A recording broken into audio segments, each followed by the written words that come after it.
Tetapi hari ini saya mau membawakan kepada saudara mengenai pelayanan sidang pertama, bagian yang ketiga. Sudah 3 minggu berturut-turut kita melihat sidang pertama. Hari ini kita melihat lagi bagaimana pelayanannya.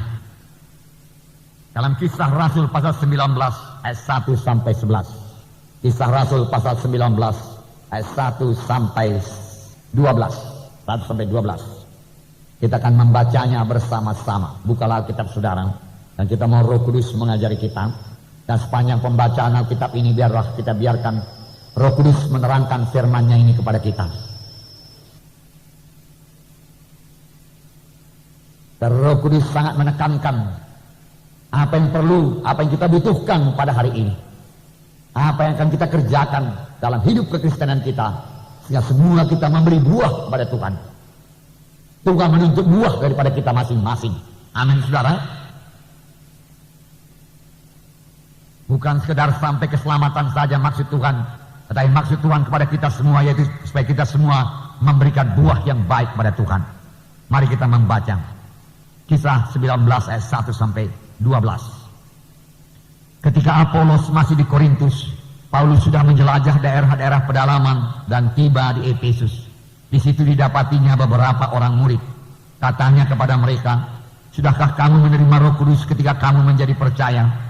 Akan tetapi mereka menjawab dia, "Belum, bahkan kami belum pernah mendengar bahwa ada Roh Kudus." Lalu kata Paulus kepada mereka, "Kalau begitu dengan baptisan manakah kamu telah dibaptis?" Jawab mereka, "Dengan baptisan Yohanes." Kata Paulus, "Baptisan Yohanes adalah pembaptisan orang yang telah bertobat." Dan dia berkata kepada orang banyak bahwa mereka harus percaya kepada dia yang datang kemudian daripadanya, yaitu Yesus. Ketika mereka mendengar hal itu, mereka memberi diri mereka dibaptis dalam nama Tuhan Yesus. Dan ketika Paulus menumpangkan tangan di atas mereka, turunlah Roh Kudus ke atas mereka, dan mulailah mereka berkata-kata dalam bahasa roh dan bernubuat. Jumlah mereka adalah kira-kira 12 orang. Selama 3 bulan, Paulus mengunjungi rumah ibadat di situ dan mengajar dengan berani. Oleh pemberitaannya, ia berusaha meyakinkan mereka tentang kerajaan Allah. Tetapi ada beberapa orang yang tegar hatinya. Mereka tidak mau diyakinkan, malah mengumpat jalan Tuhan di depan orang banyak. Karena itu Paulus meninggalkan mereka dan memisahkan murid-muridnya dari mereka. Dan setiap hari berbicara di ruang kuliah Tiranus. Hal ini dilakukannya 2 tahun lamanya. Sehingga semua penduduk Asia mendengar firman Tuhan, baik orang Yahudi maupun orang Yunani. Oleh Paulus Allah mengadakan mujizat-mujizat yang luar biasa. Bahkan orang membawa sapu tangan atau kain yang pernah dipakai oleh Paulus dan meletakkannya atas orang-orang sakit, maka lenyaplah penyakit mereka dan keluarlah roh-roh jahat. Puji Tuhan. Saudara, inilah pelayanan Paulus yang sangat bersemangat. Pelayanan Paulus, saudaraku, yang tidak separuh jalan. Pelayanan Paulus yang dilaksanakannya sampai tuntas, sampai jiwa-jiwa menjadi murid sungguh-sungguh. Saudara, di sini dikatakan Paulus sampai di Efesus. Dahulu Efesus ini dilarang oleh Tuhan karena Efesus terletak di Asia. Pada perjalanan Paulus yang pertama, Paulus mencoba masuk ke Asia, tetapi ditegah oleh Roh Kudus. Syukurlah Paulus mendengar suara Roh Kudus dan mematuhi suara Roh Kudus. Ini merupakan kunci kepada kita untuk berhasil dalam pelayanan. Seharusnya semua anak-anak Tuhan harus mendengar suara Tuhan dan mematuhi suara Tuhan. Amin, saudara. Firman Tuhan berkata, "Domba-dombaku mengenal suaraku." Bukan hanya mendengar suaraku, tapi mengenal. Suara siapa itu? Suara Tuhan Yesus atau suara roh-roh jahat yang lain? Bagi anak-anak Tuhan, kita harus mengenal suara Yesus. Kita harus mengenal suara Roh Kudus dan mematuhi suara Roh Kudus. Inilah kunci keberhasilan pelayanan Paulus. Sebab dari mulanya, ketika Paulus bertemu dengan Yesus waktu itu dia masih bernama Saulus jalan ke Damsyik. "Siapakah engkau Tuhan?" "Akulah Yesus yang kau aniayakan. Apakah yang kau mau supaya aku perbuat?" Dia sudah bertanya kepada Tuhan, "Apa yang mau aku perbuat, yang kau kehendaki supaya aku perbuat?" Dia sudah menetapkan hatinya untuk patuh kepada Tuhan, untuk taat kepada Tuhan. Taat kepada Tuhan kunci kepada keberhasilan. Tuhan berkata jangan masuk Asia, dia tidak masuk Asia. Karena waktu itu, karena saya mengatakan kepada saudara-saudara ada waktu Tuhan. Tuhan tahu daerah mana yang sudah siap diinjili, mana yang belum siap untuk diinjili. Tuhan tunggu sampai matang dulu. Roh Kudus bisa mempersiapkan jiwa-jiwa. Dan kalau sekiranya Paulus mengeraskan hati pada waktu itu dan terus masuk Asia, Paulus akan mengalami begitu banyak kesulitan dan kemungkinan besar dia gagal. Kita perlu mendengarkan suara Tuhan. Sekarang ini pun kita perlu mendengarkan suara Tuhan. Sensitiflah saudaraku pada suara Tuhan. Penuhi hati saudara dengan firman Tuhan, karena Tuhan juga bicara melalui firman-Nya. Lalukan dari hati saudara perkara-perkara daging dan dunia yang membawa kepada kematian, yang menutup pengertian rohani saudara, yang memiskinkan saudara dalam perkara-perkara rohani. Firman Tuhan berkata, pikirkan perkara yang di atas, cari perkara yang di atas. Ini memerlukan persekutuannya intim dengan Tuhan dalam doa saudara, saudara mendengarkan suara Tuhan. Kemudian pada waktu Tuhan memimpin Paulus ke Makedonia, di Eropa, Filipi, dan Tuhan berikan kemenangan. Minggu yang lalu sudah kita lihat. Tetapi kali ini sebenarnya dalam kisah 19 ini sudah dua kali, kedua kalinya Paulus ke Efesus. Karena kisah 18 dikatakan dalam ayat 19, lalu sampailah mereka di Efesus. Paulus meninggalkan Priscilla dan Aquila di situ. Dia sendiri masuk ke rumah ibadah dan berbicara dengan orang-orang Yahudi. Rupanya dalam kisah 18 pun mereka sudah sampai ke Efesus. Tetapi kemudian Paulus kembali lagi melayani Efesus. Inilah pelayanan Paulus. Dalam kisah Rasul yang lalu kita melihat bagaimana Paulus dilempari dengan batu Listra. Kemudian dia lari ke Derbe.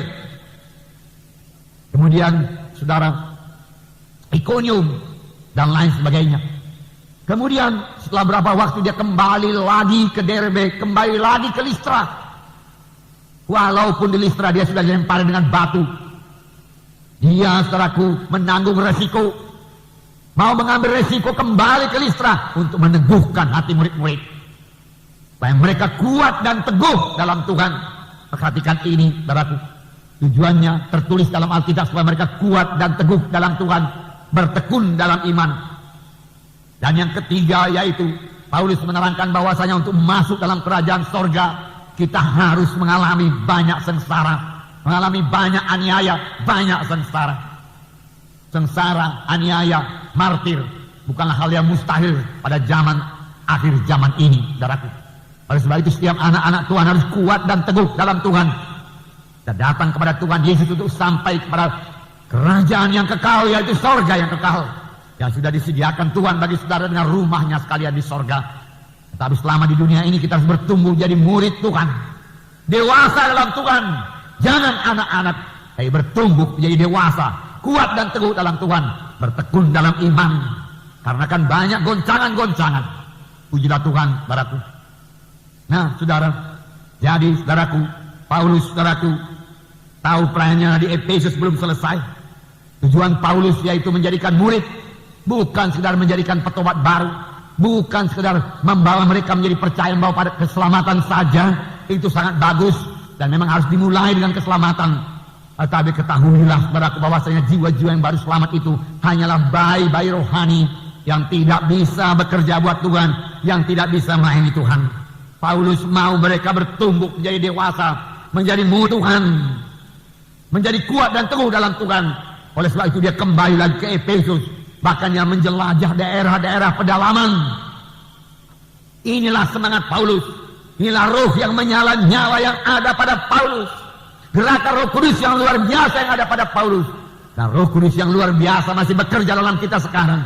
Bergeraklah, tidak ada yang mustahil, saudaraku. Saya bersuka cita mendengarkan kesaksian sidang Sibolga yang telah bergerak ke desa-desa yang lain sekitar Sibolga, saudaraku. Dan mereka bertekad pada tahun ini selesai seluruhnya Tapanuli Tengah. Itu tidak mustahil dan memang itu harus dilaksanakan. Nah, mereka akan mengadakan 4 kali kebaktian. Bagaimana dengan kita di sini, saudaraku? Apakah kita akan mengadakan 3 kali kebaktian? Hermina Hall ini sudah diserahkan kepada kita 1 hari penuh, saudaraku. Seharusnya 3 kali kebaktian mesti penuh. Dan ini bukanlah hal yang mustahil. Amin, saudara. Kalau kita masing-masing mau bertumbuh menjadi dewasa, kalau kita masing-masing mau menjadi saksi Tuhan, sebentar itu jadi, saudaraku. Kunjungi jiwa-jiwa. Paulus mengadakan kunjungan. Saya nggak tahu entah Paulus ini naik apa, boleh jadi kemungkinan bisa dia jalan kaki, saudaraku. Boleh jadi memakan waktu 1 hari berjalan kaki di tengah panas terik matahari, abu. Bukan jalan aspal seperti sekarang ini. Tidak ada kereta pada waktu, tidak ada minibus pada waktu itu. Dia jalan kaki untuk jiwa-jiwa. Dalam hatinya, aku menyampaikan panggilan Tuhan dalam hidupku yang telah menyelamatkan aku. Aku orang yang paling berdosa. Aku membunuh orang Kristen dahulu. Harus kutebus. Harus lebih banyak orang selamat. Dia jalan, dia maju, dia bergerak dalam Roh Kudus. Kuasa Tuhan menyertai dia. Roh Kudus begitu memenuhkan dia karena dia penuh dengan kasih Tuhan. Dan kita baca tadi waktu dia meletakkan tangan atas 12 orang. 12 orang penuh dengan Roh Kudus. Begitu penuhnya Paulus, sehingga dengan mudah saja dia impartasi. Dia sampaikan Roh Kudus kepada mereka, saudaraku. Nah, mereka penuh dengan Roh Kudus. Saudara, itu bisa jadi bagi tiap-tiap anak-anak Tuhan yang rindu akan kuasa Tuhan. Jangan melayani tanpa kuasa Tuhan. Roh Kudus sudah diberikan supaya kamu oleh kuasa menjadi saksi bagiku. Yerusalem, Judea, hingga sampai ke ujung bumi, saudaraku. Saudara, sorga mengirimkan anaknya yang tunggal. Bapa mengirimkan Tuhan ke dunia ini anaknya yang tunggal supaya dunia bisa diselamatkan. Karena demikian Allah mengasihi isi dunia ini sehingga dikaruniakannya anaknya yang tunggal itu. Supaya barang siapa yang percaya kepadanya tidak binasa melainkan beroleh hidup yang kekal. Itu pengorbanan yang terbesar. Tanpa Yesus datang ke dunia ini semua manusia sudah berdosa. Dan upah dosa yaitu maut. Berarti semua manusia ke neraka. Tetapi Yesus, saudaraku, tidak sampai hati. Dia tidak gemar seorang pun binasa. Tapi Yesus mau supaya semuanya sampai kepada pertobatan. Itu keinginan Tuhan Yesus. Supaya jiwa-jiwa yang terhilang di sana sampai kepada keselamatan. Dan Tuhan mau memakai saudara buat itu. Tuhan mau melengkapi saudara untuk menyambut mereka, untuk menginjili mereka dan membawa mereka pada keselamatan. Amin. Sambutlah panggilan Tuhan ini bagi saudara. Semua anggota tubuh Kristus melayani. Saudaraku, firman Tuhan berkata, pohon ranting yang tidak berbuah ditebang. Bukan kamu yang memilih aku yang memilih kamu. Tuhan yang memilih saudara. Supaya kamu pergi dan mengeluarkan buah. Dan buahmu itu kekal adanya.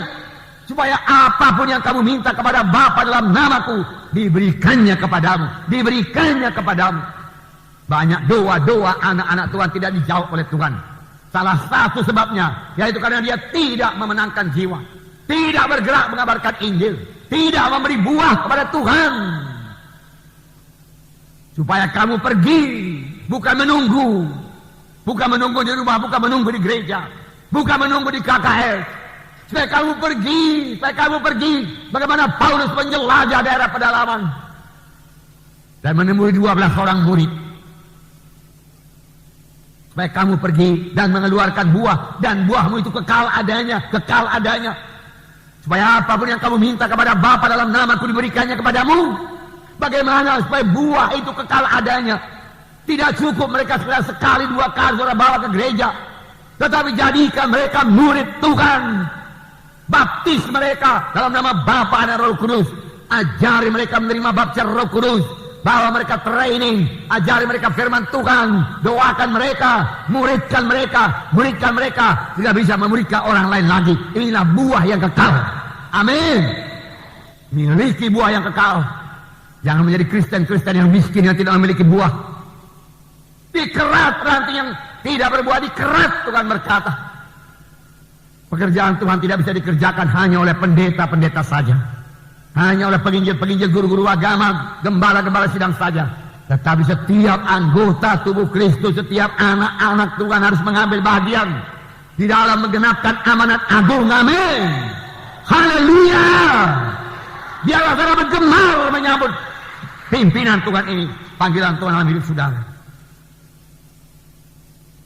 Tahukah saudara bahwasanya pada waktu Stefanus dilempari dengan batu sampai mati, Tuhan memunculkan Saulus yang pada waktu itu menjaga pakaian orang yang melempari batu menjadi rasulnya. Dan pada waktu Paulus dilempari batu di Listra, muncul pula Timotius yang sangat menjadi penolong bagi Paulus. Apakah yang saya mau katakan kepada saudara? Pelajaran apakah yang kita tarik daripada dua kejadian ini. Sesudah Stefanus dilempari dengan batu sampai mati, Tuhan memanggil Saulus menjadi Paulus, menjadi rasul yang membawa jutaan jiwa kepada keselamatan dan menulis sepertiga daripada perjanjian baru. Sampai kita semua menerima berkat Tuhan. Pada waktu Paulus dilempari dengan batu Listra, hampir mati. Tetapi waktu itu saya berkata kepada saudara, sebenarnya dia sudah mati. Sebenarnya dia sudah mati. Karena apa? Karena sudah dilempari dengan batu, dia diseret keluar kota. Firman Tuhan berkata, bagaimana tidak mati, sudah pingsan, berlumuran darah, kemudian diseret lagi barang 1 kilometer, kakinya dipegang, diseret, dan orang meninggalkan di luar kota, tidak bergerak lagi, sudah mati. Dan Paulus juga berkata, aku mengenal akan seorang yang sudah diangkat ke sorga dan mendengar suara yang tidak patut didengar oleh manusia. Boleh jadi pada waktu itulah dia sampai ke sorga, dia sudah mati. Tetapi ketika murid-murid mengelilingi dia dan berdoa, Tuhan hidupkan kembali, Tuhan kembalikan rohnya kepada Paulus. Dan Paulus bangun, dan pada keesokan harinya dia pergi ke Derbe. Sungguh ini mujizat yang luar biasa. Mujizat yang luar biasa. Dan saya mau setiap orang yang menerima mujizat yang luar biasa menjadi pembawa Injil, pembawa mujizat yang luar biasa. Harus punya iman. Seperti saudara-saudara kita dari Sibolga tadi, dia katakan dia disembuhkan Tuhan dari jantung yang bocor. Seharusnya dia bisa berdoa buat setiap jantung yang bocor atau setiap penyakit jantung supaya disembuhkan Tuhan. Amin. Itu maksud Tuhan.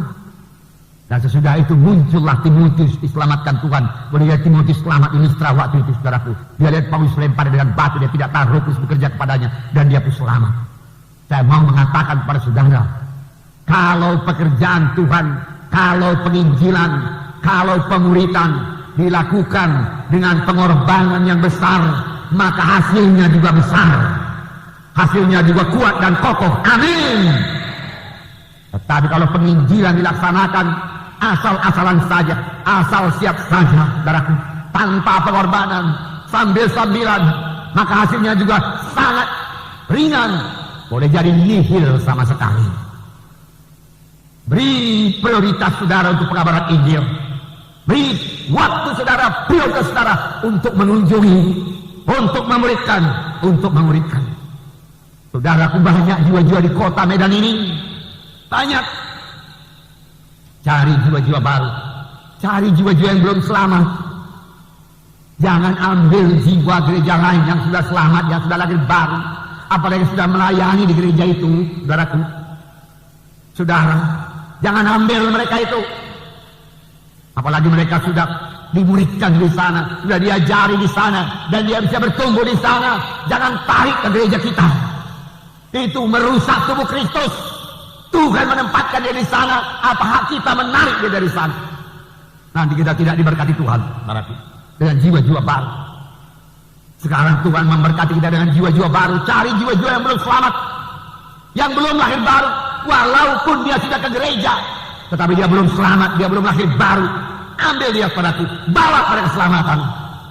Karena kalau dia tidak selamat, walaupun dia sudah ke gereja, karena gereja tidak menyelamatkan, hanya Yesus yang menyelamatkan. Firman Tuhan berkata, barang siapa memiliki Yesus, dia memiliki hidup yang kekal. Siapa yang tidak memiliki Yesus, tidak memiliki hidup yang kekal. Kalau dia belum memiliki Yesus, bawa dia. Amin, saudara. Bawa.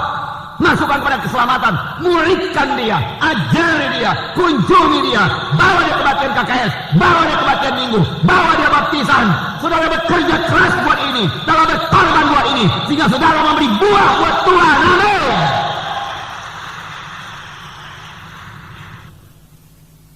Dan demikian saja saudara, kota Medan bisa dimenangkan bagi Tuhan, saudaraku. Ada orang-orang yang mengunjungi jiwa-jiwa yang sudah lahir baru dari gereja lain, sudah melayani dari gereja lain, sudah dimuridkan di gereja lain, dengan iming-iming. Nanti di sana kami beri uang, kamu mendapat pelajaran yang lebih baik, kami ajarin kau musik dan lain sebagainya. Saudaraku, saya katakan kepada saudara, perbuatan seperti itu merusak tubuh Kristus. Richard Hating berkata, jaga persatuan gereja-gereja di kota Medan. Hamba-hamba Tuhan jangan bertengkar, jangan berkelahi.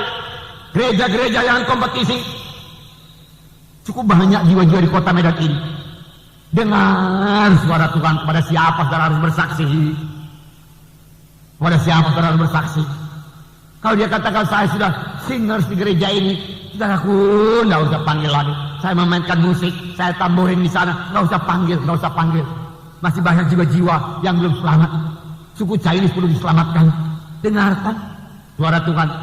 Suku Batak ini tidak semua selamat. Batak Toba, Batak Karo, Batak Simalungun, Nias, Mandailing sana, saudaraku, masih banyak yang terhilang. Jangan dulu pergi ke Ambon pada zaman sekarang ini.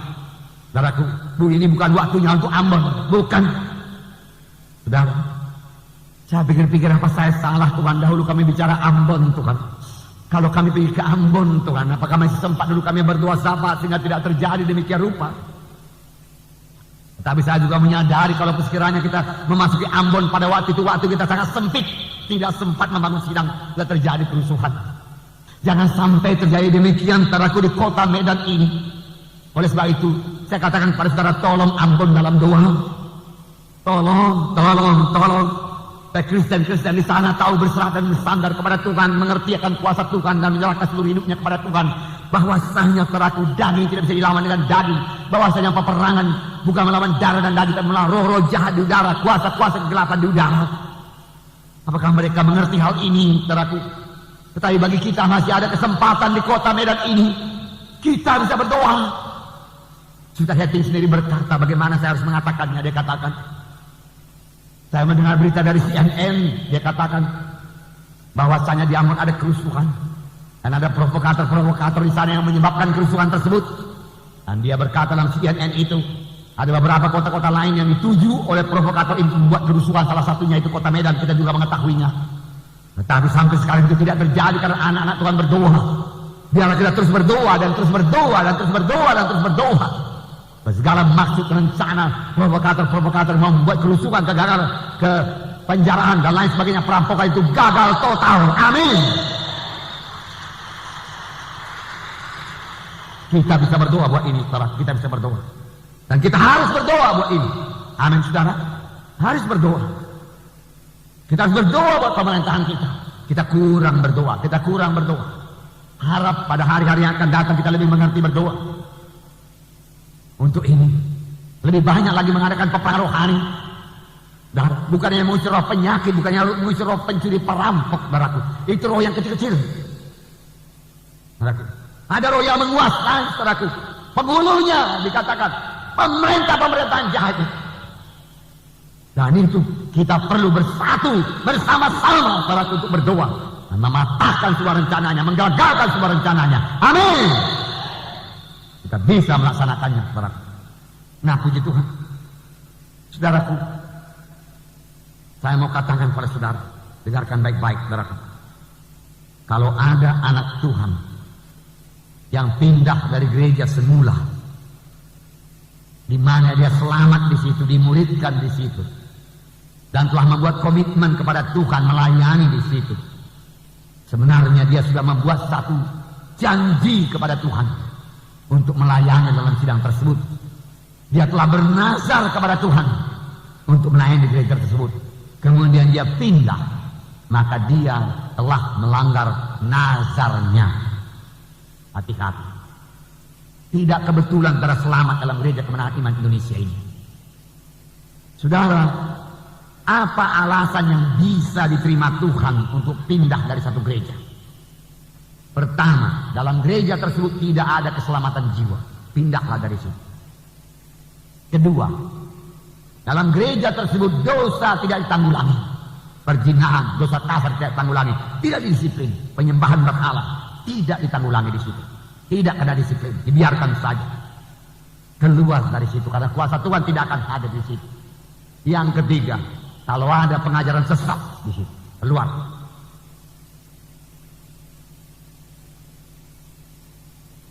Dan tapi kalau sekedar kekurangan wah nyanyiannya kurang bagus, muridnya kurang, musiknya kurang bagus, saudaraku, itu tidak alasan. Tidak ada satu gereja lokal pun di dunia ini yang sempurna. Tidak ada. Semua ada kekurangan karena kita belum ke sorga. Karena banyak kekurangan-kekurangan itulah kita bersatu, kita berdoa, kita saling menolong satu sama lain. Jikalau saudaramu bersalah, biarlah kamu selesaikan dengan dia. Berarti ada pertengkaran di dalam gereja lokal, tetapi itu bukan berarti fatal, bisa diselesaikan. Kalau dia tidak mendengar engkau, bawalah tua-tua sidang lagi untuk menasihatkan dia. Jadi selesaikan persoalan itu. Saling membuka hati, mau mengalah, mau mengampuni, mengasihi, maka dia akan diberkati Tuhan, maka gereja akan diberkati Tuhan. Amin, saudara. Ya, saudara, hari yang kedua terakhir setting hari Jumat, saya tidak hadir, saudaraku. Saya menyediakan firman Tuhan ini, tetapi Ibu Munti hadir dalam sesi pertama. Di situ, saudaraku, Sudah berbicara mengenai nazar. Sekali sudah setting ini, saudaraku, sakit sinusitis. Lalu dia berdoa kepada Tuhan, Tuhan sembuhkan saya Tuhan. Aku percayakan kuasa di luarmu Tuhan. Engkau Tuhan yang hidup, tidak ada yang mustahil kepadamu Tuhan. Engkau bisa lenyapkan penyakitku ini Tuhan, di dalam nama Yesus. Tidak sembuh juga. Dia tambahi doanya dengan puasa, tidak sembuh juga. Kemudian dia bertanya kepada Tuhan, apa salahku ini Tuhan? Makanya penyakitku ini tidak sembuh. Tuhan berkata kepada dia, engkau tidak menepati janjimu. Janji apa Tuhan? Ada temanmu, dahulu kalian bernazar untuk saling mendoakan, saling menolong, saling membantu dalam segala perkara. Tetapi engkau melupakan dia. Dan memang benar, ada temannya yang sudah pindah ke Afrika. Lalu sudah tidak menulis surat lagi, tidak mendoakan lagi, tidak saling membantu dalam dana dan lain sebagainya. Dan Suset mengaku, ya Tuhan benar, aku telah bersalah. Lalu dia datangi temannya tersebut dan mengaku kesalahannya.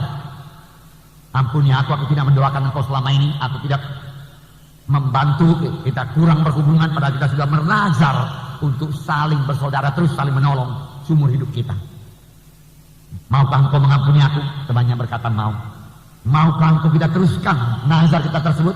Temannya berkata, kalau engkau mau, saya mau. Lalu mereka meneruskan nazar yang tersebut. Saudaraku, sesudah itu sudah yakin sembuh daripada penyakitnya. Kalau sudah bernazar, saudaraku, penuhilah itu.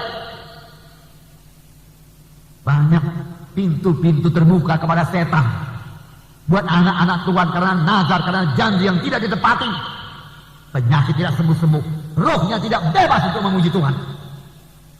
Seharusnya tiap-tiap anak Tuhan bebas memuji Tuhan. Saudaraku, bebas. Seharusnya berkat Tuhan melimpah bagi anak-anak Tuhan, terlebih pada akhir zaman ini. Saya tidak percaya krisis moneter bagi anak-anak Tuhan. Anak-anak Tuhan harus bebas dari krisis moneter. Amin. Ini pernyataan saya sampaikan dengan iman, seturut dengan firman Tuhan.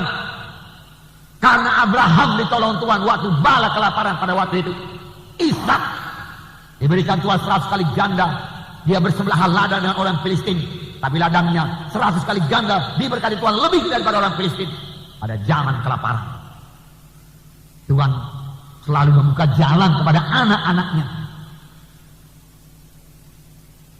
Tapi jaga persekutuan saudara dengan Tuhan. Janji-janji saudara, nazar saudara, janji saudara akan persepuluhan genapkan. Bahkan mengenai persepuluhan, engkau mendatangkan kutuk atasmu, firman Tuhan berkata. Mengapa kutuk ini datang Tuhan? Karena engkau tidak menggenapkan persepuluhanmu, engkau tidak membayar nazarmu, Tuhan berkata. Maka kutuk ini datang padamu. Tetapi kalau engkau mengenapkan janjimu, aku membuka tingkap-tingkap di langit pada segala zaman, amin, dan mencurahkan berkat yang berkelimpahan kepadamu. Itu janji Tuhan, saudara.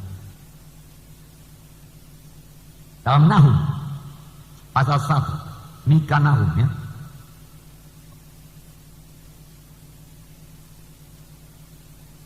Ini jalan keberkatan ayat 15, Nahum 1:15. Lihatlah, di atas gunung-gunung berjalan orang membawa berita yang mengabarkan berita damai sejahtera. Rayakanlah hari rayamu, hai Yehuda, bayarlah nazarmu, dan tidak akan datang lagi orang dursila menyerang engkau. Ia telah dilenyapkan sama sekali. Kalau engkau membayar nazarmu, orang dursila tidak akan datang sama sekali. Kejahatan tidak akan datang, penyakit tidak akan datang, kelemahan tidak akan datang, kegagalan tidak akan datang. Firman Tuhan berkata dalam buku Ulangan, jikalau engkau sungguh-sungguh mendengarkan suara Tuhan Allahmu dan berbuat barang yang berkenan kepadanya, maka segala berkat ini akan datang padamu dan menjadi milikmu. Tuhan berkata, ini firman Tuhan, ya dan amin. Amin. Saudara, saya mau mengatakan kepada saudara, lebih baik saya bacakan lebih dahulu, saudaraku, dalam Bilangan 30 ayat 2. Tapi kalau saya lupa nanti mengatakannya, harus teringatkan saya. Bilangan 30 ayat 2.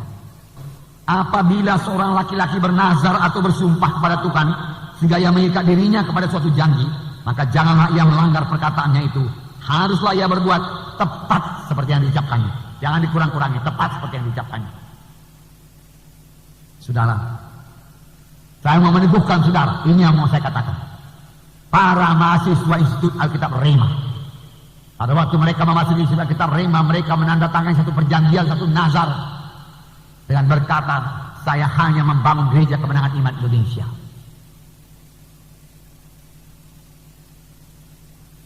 Apa yang terjadi kalau mereka kemudian melanggar nazarnya? Minggu yang lalu kita melihat bagaimana Timotius diutus dari sidang lokal. Paulus berkata, aku mau membawa engkau Timotius, tetapi engkau harus permisi dulu dengan tua-tua sidang di Listra. Lalu tua-tua sidang di Listra menumpangkan tangan, pelompangan tanganku dan penumpangan sidang pada tua. Maka karunia Allah berlaku atasmu.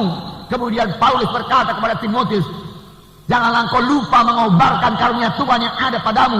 Dalam hal tanganku terhantar atasmu, dalam hal tangan tua-tua sidang diletakkan atasmu. Ini pengutusan dalam peletakan tangan. Timotius menerima karunia karena Roh Kudus. Timotius menerima tudungan sidang Listra. Berangkat dengan berkemenangan, selamat.